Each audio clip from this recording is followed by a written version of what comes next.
এভাবে কিছু বলার দরকার নেই রে, একদম উপরবেলা সব জানে একদম।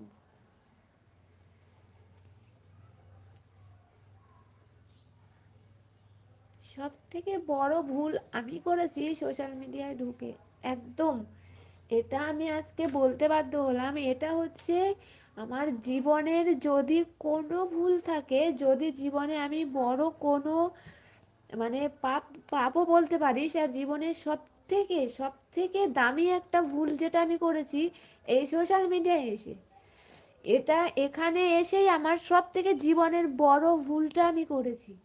কথাটা আমি এতদিন যদিও বা বলিনি, আজকে আমি বাধ্য হয়ে বললাম যে জীবনের সবচাইতে সব থেকে মানে মানুষ মনে হয় আমি মরে গেলেও হয়তো এতটা আমার কষ্ট হতো না